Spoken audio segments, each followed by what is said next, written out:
अरे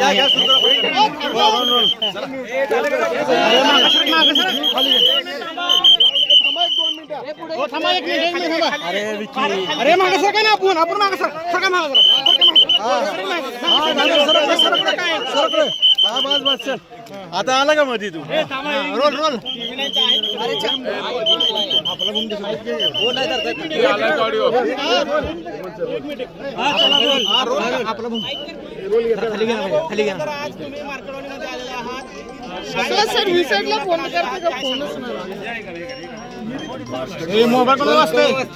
भूमिका विधानसभेच्या निवडणुकीच्या नंतर जी घेतलेली आहे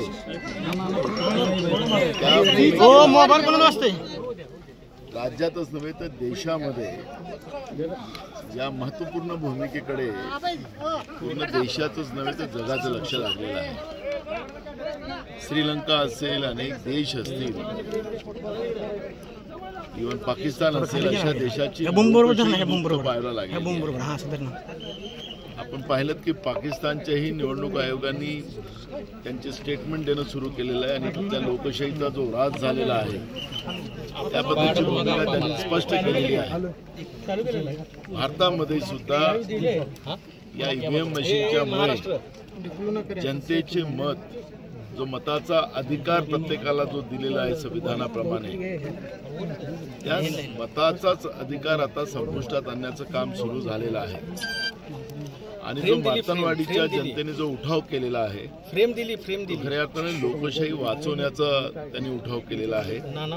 आणि म्हणून त्यांच्या भावना समजण्यासाठी आणि त्यांनी ही जी मोमेंट जी सुरू केलेली आहे गावातल्या लोकांनी, ती मोमेंट बघण्यासाठी मी इथं आलेलो आहोत। महाराष्ट्रामध्ये सुद्धा अनेक गावात ग्रामपंचायतच्या ग्रामसभेचे ठराव घेण्याचं काम सुरू झालेलं आहे।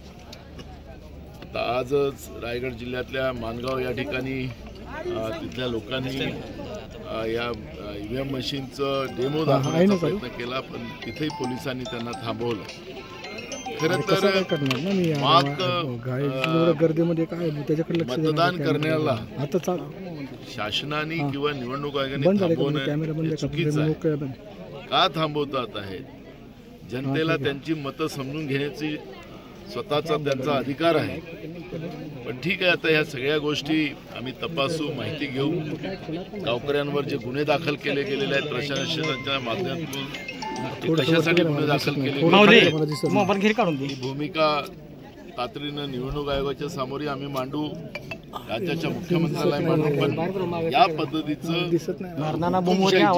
जी चाललेली आहे ती हुकुमशाही थांबली पाहिजे आणि लोकांना त्यांच्या मताचा अधिकार, त्यांचं मत कोणाला गेलं हे समजण्याचा अधिकार त्यांचा आहे, घटनेमध्ये तो दिलेला आहे।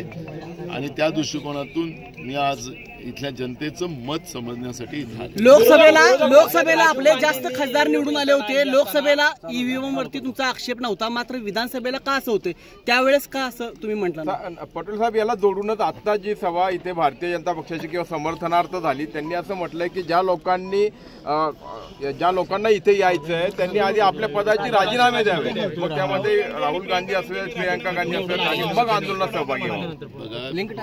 त्यांना एवढंच सत्तेची गरमी झालेली असेल तो त्यांचा भाग आहे। पण मूळ प्रश्न निवडणूक आयोगाची मुवमेंट जी आहे संशयास्पद आहे। आम्ही जे आक्षेप घेतलेले आहे त्या आक्षेप घेतलेले आहे की ते 76 लाख मतं जे रात्री वाढले गेले, कसे वाढले?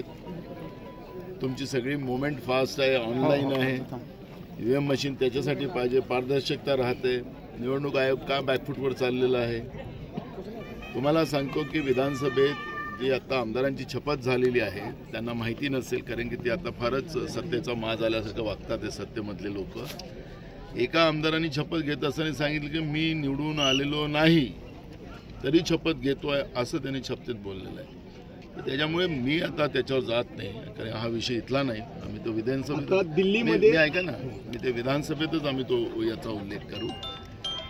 पण लोकांना त्यांची मतं समजून घेण्याचा अधिकार आहे। मातनवाडीच्या जनतेने जी काही भूमिका घेतलेली आहे ती लोकशाही वाचवण्यासाठी घेतलेली आहे। या निवडणुका झालेल्या आहेत, त्या आता निवडणुका पुन्हा वापस होतील किंवा माननीय सुप्रीम कोर्ट याच्यामध्ये जेव्हा हस्तक्षेप करेल तर होऊ शकतं.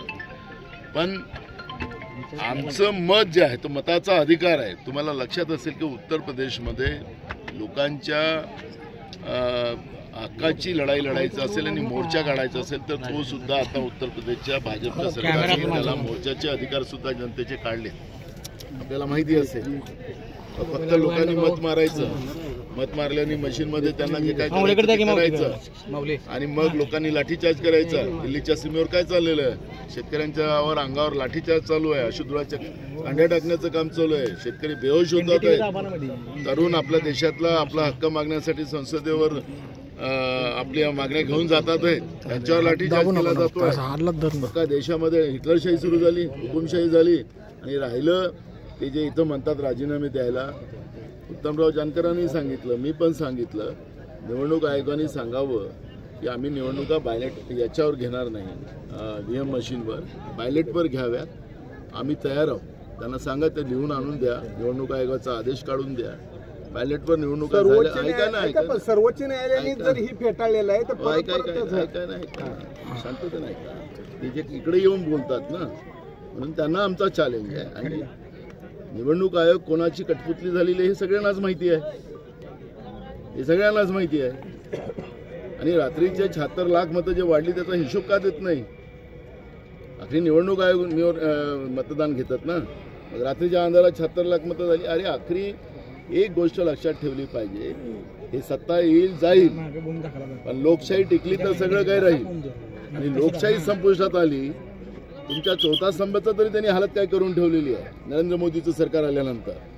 या सगळ्या गोष्टीची जाणीव आपण सगळ्यांनी ठेवली पाहिजे. हा काही आरोप प्रत्यारोपाचा वेळ नाही आहे. जे काही मार्तमवाडीच्या लोकांनी जी काही भूमिका घेतलेली आहे ती खऱ्या अर्थानं देशाच्या प्रत्येक मतदात्याचा जो अधिकार आहे त्याच्याबद्दलचा आवाज त्यांनी उचललेला आहे, त्याचं समर्थन करण्याची गरज आहे. पण याच्यामध्ये आरोप आणि प्रत्यारोप इथं काही भाजप काँग्रेसची लढाई नाही आहे, ही लोकशाहीला वाचवण्याची ही लढाई आहे. आणि या लढाईमध्ये सगळ्यांनी सामील झालं पाहिजे, ही भूमिका आमची आहे. सर आता एका बाजूला आपण असं म्हणतोय दिल्लीमध्ये नरेंद्र मोदींनी त्याला मुक्त केलं असं सदाभाऊ खोत म्हणतात. दिल्लीमध्ये आज सर्व जे आघाडीचे पक्ष आहेत त्यांनी काँग्रेसला वगळून एकत्रित आलेले आहेत आणि ममता बॅनर्जींचं नेतृत्व मान्य करायला सांगितलेलं आहे. यामध्ये शिवसेना आहे. मला एक प्रश्न आहे की मी इथं आलो आहे मताच्या अधिकारासाठी. आता राष्ट्रीय पातळीवर जायचं काही कारण नाही आहे. राहिला तुमचा प्रश्न असा आहे, हे तर त्याच्याही पलीकडे जाऊन बोलतात 2014 पासूनच देशाला स्वातंत्र्य मिळालेलं आहे असंही बोलतात. त्यामुळे हे वेडबेगार जे काही लोक असतात त्यांचं फार घेऊ नका तुम्ही. देशाला 2014 मध्ये स्वातंत्र्य नाही मिळालं, याला 1947 मध्ये देशाला स्वातंत्र्य मिळालं. पण हे लोक तर सांगतात की 2014ला स्वातंत्र्य मिळालं. आता तुम्ही स्वातंत्र्यात पैदा झालात की आता 2014 मध्ये जन्माला आला तेही विचार केला पाहिजे आपण लोकांनी. त्यांनी आता